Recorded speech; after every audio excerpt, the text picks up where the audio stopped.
देखो भाई, मैं एक चीज पे बहुत स्ट्रांग बिलीव करता हूं और उसका नाम है LRP। ठीक है। और मैं बार बार ये नियम जो भी बच्चे मिलते हैं सबको बताता हूं कि भाई LRP नियम को अपना लो, बहुत फायदे में रहोगे। आपको पोषण एवं स्वास्थ्य कवर करना है, सामान्य ज्ञान, तर्क शक्ति, इसके अंदर कंप्यूटर भी है, इसके अंदर मैथ्स भी है, प्रबंधन, शिशु की प्रारंभिक देखभाल एवं शिक्षा। सबसे पहली चीज अगर मैं आपको बताऊं तो इसमें एक अच्छी बात क्या है कि सिलेबस कंप्लीट किया जा सकता है। आप मान के चलिए कि लगभग 3 महीने के आसपास का समय आपको सिलेबस कंप्लीट करने में ही लग जाएगा। ठीक है। LRP जो नियम होता है वो क्या होता है? लर्न, रिवीजन और प्रैक्टिस। और आपको सबसे पहला फोकस करना है कि अपना सिलेबस कंप्लीट हो, है ना। आप अगर विनर्स के साथ पढ़ रहे हैं तो सारी क्लासेस आपकी चल रही होंगी। नहीं पढ़ रहे हैं, जब आप जुड़ेंगे तो जो क्लासेस हो चुकी हैं वो आपको मिल जाएंगी और जो बची हैं वो अभी क्लासेस चल रही हैं। तो जो हो चुकी है आपको वो कवर करना है सबसे पहले, जो नए लोग जुड़ेंगे। तो सबसे पहला आपका मेन काम है कि भाई पहली फुर्सत में सिलेबस कंप्लीट करो। अगला पॉइंट मैं आप सबको ये बताना चाहता हूं कि यहां पे कुछ भी इंपॉर्टेंट नहीं है। बिल्कुल IMP के चक्कर में मत फंसना कि ये पढ़ लेते हैं, इतना पढ़ लेंगे हो जाएगा। मैं बता चुका हूं 200 सवालों में हर चीज इंपॉर्टेंट है, everything is important. Shift wise exam होंगे, बहुत दिनों तक एग्जाम चलेंगे। किसकी शिफ्ट में किस टॉपिक से किस यूनिट से क्या प्रश्न आ जाए नेवर नो, नहीं पता। इसलिए डे 1 से तैयारी कर रहे हो, बिल्कुल गांठ बांध लो कि पहले दिन से ही मेंटली प्रिपेयर हो जाओ कि हर चीज इंपॉर्टेंट है। इसलिए पूरा सिलेबस कवर करना है, कुछ भी छोड़ना नहीं है। ठीक है। ये वैकेंसी सिर्फ महिलाओं के लिए, लड़कियों के लिए, लड़के इसमें अप्लाई नहीं कर सकते ना, नाम ही महिला सुपरवाइजर है इसका। ठीक है। हाँ, है ना। तो पहला भैया सिलेबस कंप्लीट करो, दूसरा IMP के चक्कर में मत रहो, और तीसरा बहुत जरूरी है। देखो, मैं मानता हूं कि प्रैक्टिस और रिवीजन दोनों साथ साथ चलने वाली चीजें हैं। मतलब आप प्रैक्टिस करोगे तो साथ में रिवीजन तो आपको करना ही है। तो पहले आपने लर्निंग कंप्लीट किया, सिलेबस कंप्लीट किया, इसके बाद आपने रिवीजन किया, इसके बाद आपने प्रैक्टिस किया, और जब भी प्रैक्टिस करोगे तो आपको वापस रिवीजन की तरफ आना पड़ेगा। हम हर संडे आपको टेस्ट पेपर्स दे रहे हैं विनर्स की एप्लीकेशन पर, और अभी तक बहुत सारे टेस्ट पेपर्स हमने विनर्स की एप्लीकेशन पर, मॉडल पेपर्स। देखो, एक होता है प्रीवियस पेपर। तो आपका पहला सवाल है कि सर प्रीवियस पेपर्स भी लगाएं क्या? बिल्कुल लगा लेना चाहिए। दूसरा होता है मॉडल पेपर्स। तो आपको विनर्स की एप्लीकेशन पर प्रीवियस पेपर्स और मॉडल पेपर्स ये फ्री मिल जाएंगे। ठीक है। और तीसरा, हम आपके लिए आगे एक टेस्ट सीरीज भी लेकर आएंगे जो बहुत कम फीस में मिलेगा। तो अभी तो आपके पास ऑलरेडी हमने इतना कंटेंट फ्री में दिया है कि आपको टेस्ट सीरीज फिलहाल लेने की जरूरत नहीं है। तो हम हर संडे विनर्स के एप्लीकेशन पर एक निशुल्क प्रीवियस मॉडल पेपर देते हैं, और अभी तक नहीं लगाया तो कोई दिक्कत नहीं, इस संडे से लगाना चालू कर दो। आप जब विनर्स के एप्लीकेशन पे जाएंगे तो आपको फ्री वीकली टेस्ट सेक्शन दिखेगा, उसमें आपको वो टेस्ट लगाना है, और बिल्कुल चालू कर दो। कोई लगाए ना लगाए, कोई कुछ कहे या ना कहे, आप अपना देखो और टेस्ट लगाना चालू करो। और अच्छी बात क्या है कि ये कई संडे से चल रहा है, यानी हर हफ्ते का टेस्ट कई सारे हम दे चुके हैं। तो आप अगर पुराने टेस्ट नहीं दे पाए हैं तो अभी भी दे सकते हो, वो सब उसमें उपलब्ध है। प्रॉपर डेट वाइज आपको सब मिल जाएगा। ये लगाना ही है। टेस्ट लगाने से सबसे बड़ा फायदा यह होता है कि आपको यह पता चलता है कि मुझे कितना आ रहा है और मुझे क्या नहीं आ रहा है, कौन सा सब्जेक्ट वीक हो रहा है या किस सब्जेक्ट में किस टॉपिक में दिक्कत आ रही है, यह उससे पता चलता है। इसलिए टेस्ट लगाना बहुत जरूरी है। पर आप अगर पहले से तैयारी कर रहे हो तो टेस्ट लगाओ, अभी चालू करोगे तो टेस्ट नहीं लगाना, क्योंकि पहले लगभग 50-60% सिलेबस कंप्लीट करो। तो आपका अगर आधा सिलेबस भी हो चुका है तो आपको टेस्ट लगाना ही है, कंपलसरी, अनिवार्य है। मतलब नहीं लगाओगे तो आप में इंप्रूवमेंट नहीं आएगा। और अगर आपने 50% सिलेबस नहीं कंप्लीट किया है तो पहले सिलेबस कंप्लीट करो। ये बहुत इंपॉर्टेंट चीजें हैं। मतलब बहुत लंबा चौड़ा भाषण देकर, बहुत सारे नियम कायदे बताकर मैं आपको कंफ्यूज नहीं करना चाहता हूं। अगर आपने इसको समझ लिया, आप सब लोगों से आगे रहोगे। पहला, सिलेबस कंप्लीट करना। दूसरा, उसके अकॉर्डिंग खूब सारे पुराने पेपर्स लगाना, ऑब्जेक्टिव्स हल करना, मॉडल पेपर्स लगाना, अलग अलग टेस्ट लगाओ और टेस्ट अच्छे से लगाओ। टेस्ट लगाने के साथ साथ एक चीज बहुत इंपॉर्टेंट होती है और वो है एनालिसिस, जिसमें सबसे ज्यादा स्टूडेंट्स गलती करते हैं। मैं थोड़ा सा आपको एनालिसिस के बारे में भी बताता हूं। What you mean by analysis? क्या मतलब एनालिसिस का? आपने टेस्ट लगाया, कई लोग क्या सोचते हैं, टेस्ट लगाओ, कितने सही कितने गलत हुए, खत्म।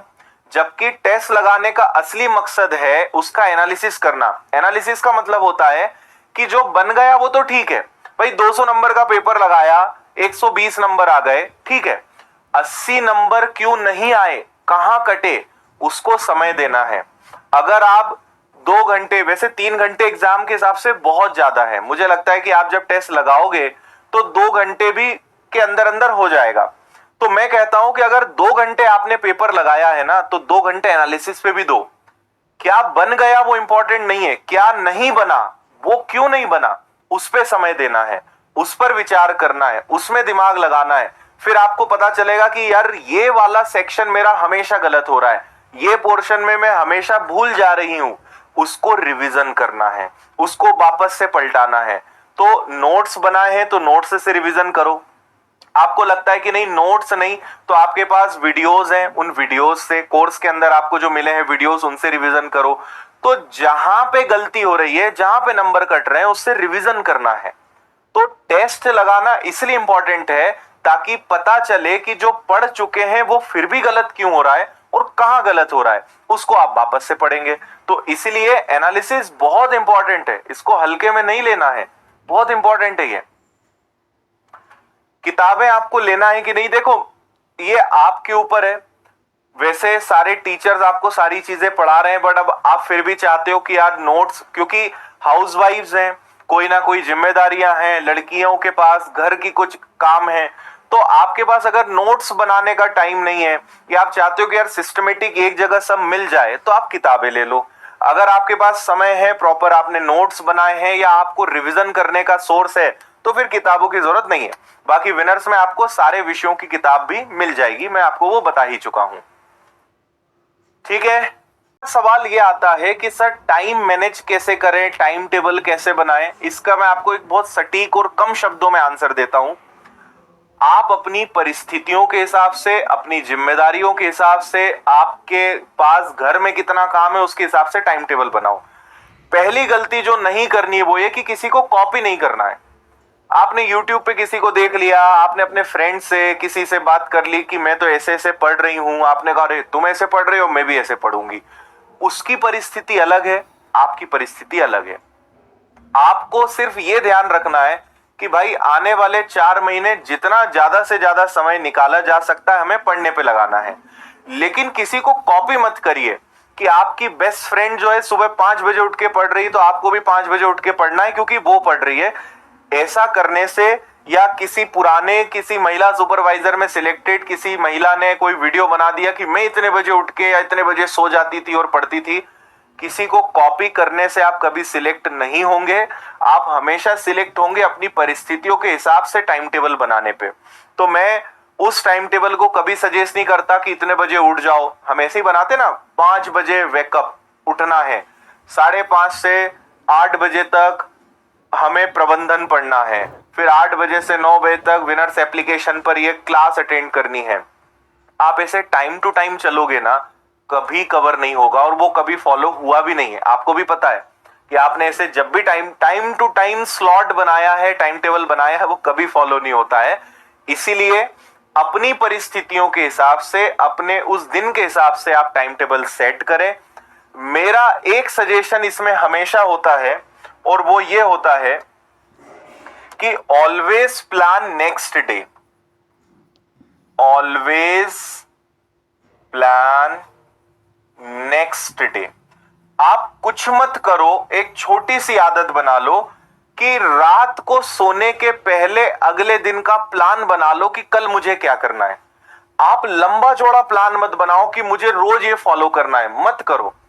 आप सिर्फ एक छोटा सा नियम बना लो कि भाई 11 बजे आप सोते हो, 12 बजे सोते हो, आप 5 मिनट लगेगा, पेन उठाओ और लिखो कि कल मुझे क्या करना है, कितनी क्लासेस अटेंड करना है, फिर मुझे किस विषय का रिवीजन करना है, किसके टेस्ट लगाने हैं, क्या प्रैक्टिस करनी है। सिर्फ अगले दिन का टारगेट बनाइए कि मुझे कल क्या करना है, और अगला पूरी ईमानदारी से उसमें लग जाइए कि इस टाइम टेबल को फॉलो ही करना है। तो आपको लोड नहीं रहेगा, आपका ध्यान पूरा इस पे रहेगा कि मुझे आज क्या अचीव करना है, मुझे आज क्या फॉलो करना है। फिर अगले दिन रात को सोने के पहले फिर अगले दिन का टाइम टेबल बना लो। जब टाइम टेबल बनाओगे तो समझ में आएगा कि कहां पे फॉलो नहीं हो पा रहा है, कहां दिक्कत आ जाई थी, चलो कल इसका ध्यान रखेंगे, है ना। तो हमेशा आपके जो टारगेट होने चाहिए वो आपके एक तो डेली टारगेट होना चाहिए कि भाई मुझे आज क्या करना है, और एक आपका वीकली गोल होना चाहिए कि मुझे इस हफ्ते में क्या अचीव करना है, और एक आपका मंथली गोल होना चाहिए कि मुझे इस पूरे महीने में क्या अचीव करना है ना। क्या होता है, सुबह उठते हैं फिर हम सोचते हैं अब आज क्या करें, फिर ऐसा लगता है अरे यार अब तो आज का दिन ही निकल गया। इसलिए मैं हमेशा एक दिन पहले प्लान करने की सलाह देता हूं, एक दिन पहले प्लान कर लो। तो अगले दिन सुबह उठते से ये नहीं दिमाग लगाना है कि आज क्या करना है, वो पहले से लिखा है, करने में लग जाना है। अपने हिसाब से, अपनी जिम्मेदारियों के हिसाब से, अपने समय के हिसाब से आप अपने टाइम टेबल को प्लान करें। अगली बात एक बताता हूं जो मैं पहले हर बार कई बार बोल चुका हूं और अभी फिर बोल रहा हूं, किसी को कॉपी मत करो, किसी को कंपेयर मत करो। किसी के पास 8 घंटे पढ़ने के लिए हैं, 10 घंटे हैं, बढ़िया है, पढ़ने दो। आपके पास 4 घंटे हैं, आप उसमें बेस्ट पढ़िए। कई लोग ना इस बात से दुखी रहते हैं, ये तो विधि का विधान है, अपने सुख से ज्यादा हमें दूसरों के सुखों से ज्यादा तकलीफ होती है। दूसरा 10 घंटे पढ़ रहा है, 8 घंटे पढ़ रहा है, मैं क्यों नहीं पढ़ रही हूं, या मेरे पास तो 4 ही घंटे, मेरा सिलेक्शन हो पाएगा कि नहीं हो पाएगा। मैं आपको एक बात बताता हूं, आप 4 घंटे पढ़िए ईमानदारी से, सामने वाले को 8 घंटे पढ़ने दीजिए ईमानदारी से। अगर वो 8 घंटे ईमानदारी से पढ़ रहा है, बहुत बढ़िया बात है। अगर आप 4 घंटे ईमानदारी से पढ़ रहे हैं, दोनों में कोई अंतर नहीं है। जितना पढ़ें, बेस्ट पढ़ें, सर्वश्रेष्ठ दें। आप जितने घंटे पढ़ते हो कोई दिक्कत नहीं है। कोई मुझसे कहे कि सर मैं 3-4 घंटे ही पढ़ सकती हूं, क्या मेरा सिलेक्शन हो सकता है? मैं कहता हूं 100% पूरी गारंटी है, बशर्ते कि उन 3 घंटे 4 घंटे पूरे फोकस के साथ, पूरे कंसंट्रेशन के साथ और एकदम डूब कर अगर पढ़ें तो आपके सिलेक्शन के भी उतने ही चांसेस हैं जितने 8 घंटे पढ़ने वाले के हैं। नंबर ऑफ आवर्स, कितने घंटे पढ़ रहे हो, कभी मैटर नहीं करता है, यह ध्यान रखना। आप जितना पढ़ रहे हो वो कितने अच्छे से पढ़ रहे हो ये मैटर करता है। मैं हमेशा एक उदाहरण देता हूं कि 100 जगह 1-1 फीट गड्ढा करने से पानी नहीं निकलता है, एक जगह 100 फीट गड्ढा करने से पानी निकलता है। ठीक है, फोकस इज वेरी इंपॉर्टेंट, सबसे ज्यादा जरूरी है। इसीलिए जितना पढ़ें बेस्ट पढ़ें। और एक बात आप और हमेशा ये समझें कि भाई उसकी जो परिस्थिति हो, ठीक है, हमारी जो परिस्थितियां हैं, हमारी जो जिम्मेदारियां हैं, हमारे ऊपर जो काम है, जो घर के काम देखने पड़ते हैं, उस सब के बावजूद जो बेस्ट किया जा सकता है वो करना है। कभी भी किसी से तुलना मत करो। हमेशा एक सवाल खुद से पूछो कि मैं जितना बेस्ट कर सकती हूं, मैं जितना ज्यादा से ज्यादा टाइम निकाल सकती हूं, क्या मैं निकाल रही हूं? क्या मैं रील्स में समय तो नहीं खराब कर रही हूं? क्या मैं सोशल मीडिया में टाइम तो नहीं बर्बाद कर रही हूं? क्या मैं दूसरों से गप्पे मारने में टाइम तो नहीं खराब कर रही हूं? इनको कंट्रोल करना है। सिर्फ एक सवाल खुद से कि मैं 24 घंटे में भले 4 घंटे सही, पर क्या मैं अपना सर्वश्रेष्ठ दे पा रही हूं? बात खत्म है। आपके सिलेक्शन के भी उतने ही चांसेस हैं जितने दूसरों के हैं। ठीक है भाई, इसीलिए चिंता नहीं, डू योर बेस्ट, अपना सर्वश्रेष्ठ दें, बाकी सब बातें छोड़ें।